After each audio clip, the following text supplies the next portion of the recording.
how's it going? This is Beau, and it's the Beau Show, and this is going to be episode number 6 or 7 or 8 or something like that. And you got to speak up there. But before you do, I just want to say this is our guest for part of today's show, at least, and he is an anonymous white guy who's married to an authentic, honest-to-God Arab princess, well, a Muslim at any rate, from that part of the world, of Arabian descent, if I'm not mistaken. So, at least ethnically speaking. And a somewhat devout Muslim herself. So, welcome, random white guy married to a Muslim woman in the Oklahoma area. I don't think you even realize how ridiculous you are. And that is the weirdest thing about it. It's just like, why are you even coming to talk to me? I don't even get it. I got a lot to do. Okay. I mean, I'm plowing some fields. I'm plowing them out there. Let me just tell you something. If I ain't plowing them, your family ain't eating. You know what I'm saying? Your family don't have food. Now, before you go any further, because I respect this content that you've brought to me.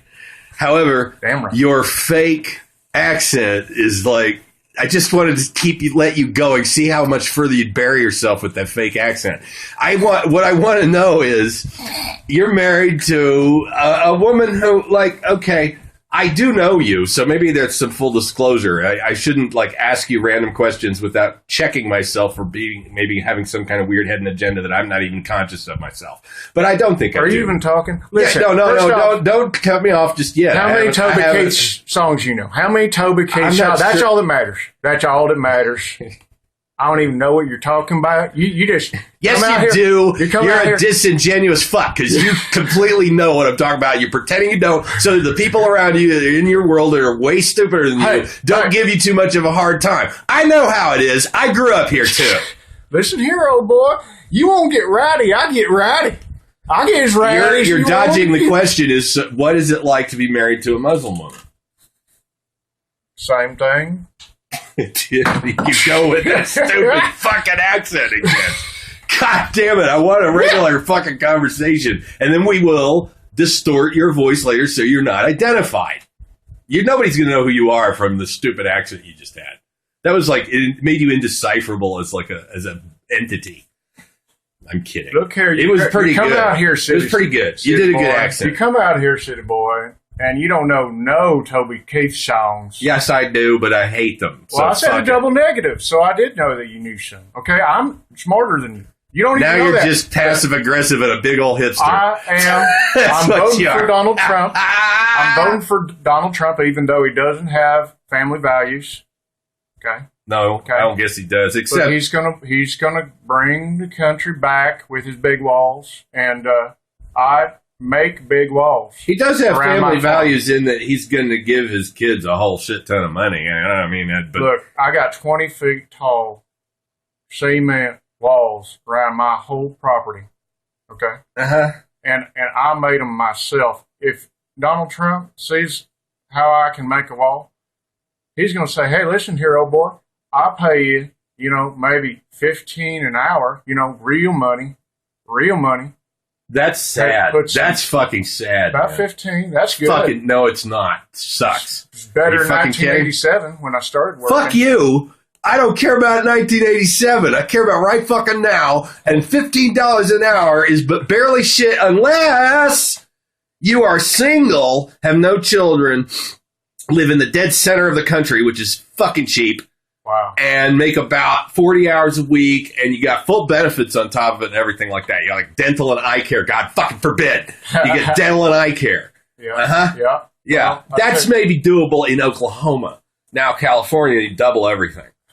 It'll be fine. Like $50,000, you can get a nice one bedroom and pretty much in Los Angeles, I would think. You just be frugal with your $50,000. What about in Iran? How much you think big old apartment would be? 47 rupees a week. Rupees? I think. Wow. No, I don't know. I don't know about them rupees. You've been taking some roofies. That's not, I shouldn't be laughing at that. That was so fucking bad. That was horrible. No, I love you. You understand. The only reason I'm abusing you today is because I love you, and this is true with you today. If I'm abusing you the rest of the time, I apologize because you've been like way easier to deal with since you came back from the Middle East, where you met your Muslim wife. And what I want to know is, because you keep deflecting here, I want to know. You are a bandwagon. What? You are a bandwagon and a half. I ought to know. Oh. I'm the one with the horses on the stagecoach with the shotgun, and you are the bandwagon. You know what I'm saying? No, I don't. Come on, boy.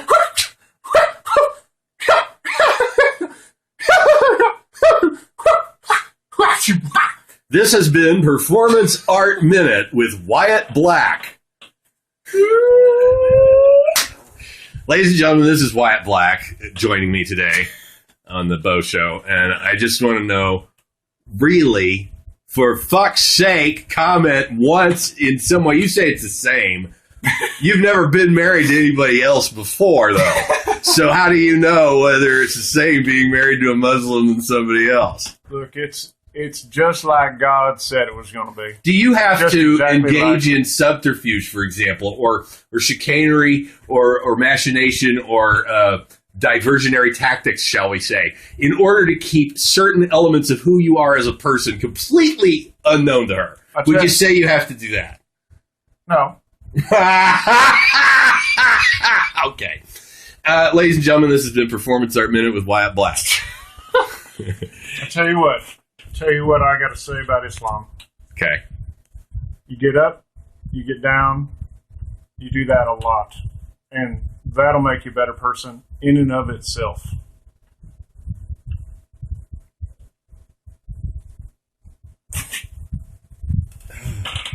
Damn. All right. I just kind of killed all humor. So I don't think I've got any energy left to do anymore. We're only 7 minutes and 20 seconds into this at this point. We had like a whole 15 minutes half-assedly allotted to this. So, no, Wyatt, you're just one of the best, and I love everything that you do. You have a fondness for a certain kind of abstraction in art that challenges me from time to time. I'd vote for Howard Dean again, especially when he was like, remember that? I do. You get the impression this is a guy who has forsworn orgasms for some time. And then what he's done is it's sublimated to the effect that he could not hold it in any longer, and it came out as like a joyous baby cry of birth. I'm not sure about that, but anyway, the whole thing is I want to ask you, like,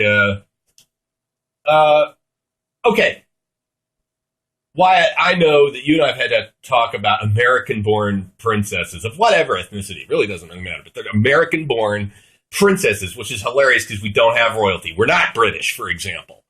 We're American, and yet there is this whole princess culture out there, and it's promulgated by a patriarchal establishment and other things that tie in and like play off its weaknesses and make being on a pedestal seem like a desirable place to be, and so forth. But what we found is that a lot of times American women are just kind of impossible to please, and that's why I'm kind of wondering, when you said you didn't think you wanted to be married to an American woman, that you specifically happened to run into somebody from the Arab world, where I would think it is even more atavistic than it is here in terms of, male and female gender role expectations and shit like that. Here's all I can say about it. Okay. Here's all I'm going to say.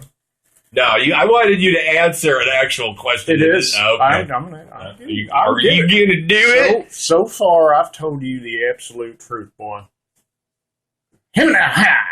You've been obfuscating since minute one, motherfucker. Let me tell you, I don't even know what that means. Yeah, you do. But the reality is,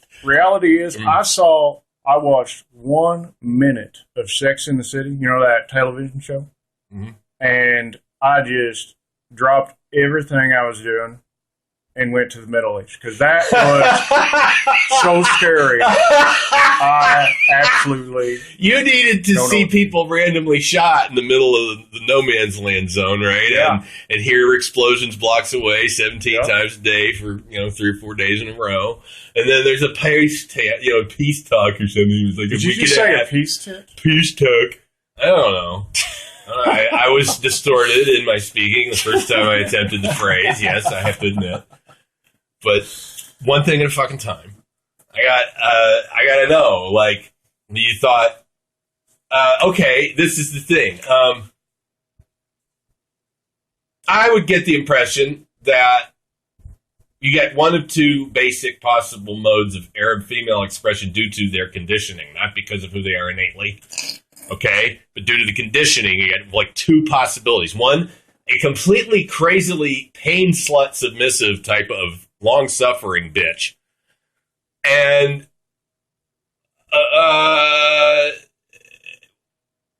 which I'm not saying right or wrong, I'm saying that's one thing. And then you got the other kind, which is the complete opposite, who's completely domineering and like, you're married 15 years before she'll even do oral. Look. That kind of thing is what I'm trying to think is not advantageous to you or me. One clarification. Okay. I do not date female dogs. Never have, never will. Bitch as in the sense of the BDSM phrase of it, like not, I don't mean it as a curse word. I meant it as, like when it's like slave, but I don't like that word. Slave is ugly. I don't get that. I get servant. It's a paid gig. Slave is not paid. You know what I mean? I tell you what, though. What? Here's what we're gonna do. Mm-hmm. I will pay for a plane ticket for you to go in through Tel Aviv and then to the West Bank, and you can find what you're looking for there and see how it goes for you. Hell, I don't know that you're wrong. I don't know that you're wrong. And I'm not dismayed by that. I just find it, in fact, totally fascinating. But one thing's for sure is, we're all typical in some way. Yeah, there comes the stupid accent again. And, like you didn't have it. Yeah. Would you please, before we leave, will you end us on steel toe boots?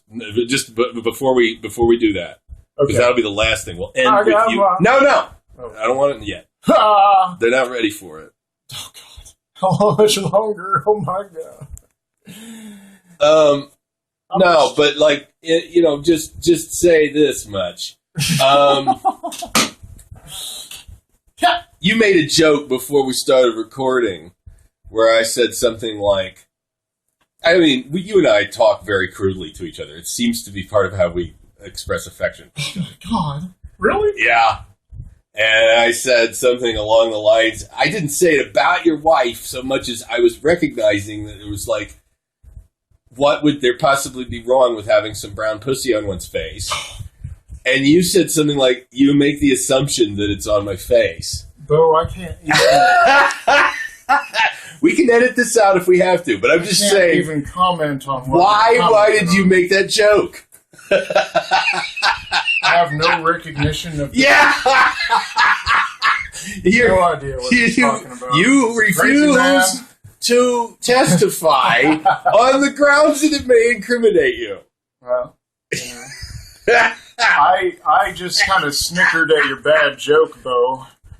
That's all I did. I know. That's what I do. But it sounded like an old Jewish comedian complaining about his wife never gives him sex. So I was just kind of wondering. No, that's... It was a little Don Rickles-y. I was playing a fool as much as a fool can be. And I have been a fool before, but that is not how I am foolish. Mm-hmm. Just let you know, boy, what exactly I am. What exactly I am. All right, ladies and gentlemen. gentlemen, this has been Wyatt Black on me with the Beau Show here today, and here with the Beau Show. Beau Show. On the Beau Show. How about that? Beau Show. Thank you for the sample malfunction. And now here we got to close this portion of the Beau Show today on out. Let's have a little bit of Wyatt Black's a cappella rendition of Steel-Toed Boots. I got my steel-toe shoe boots on. Hooky chooky choo, hooky chooky choo, hooky choo, hooky chooky choo. My steel boots on.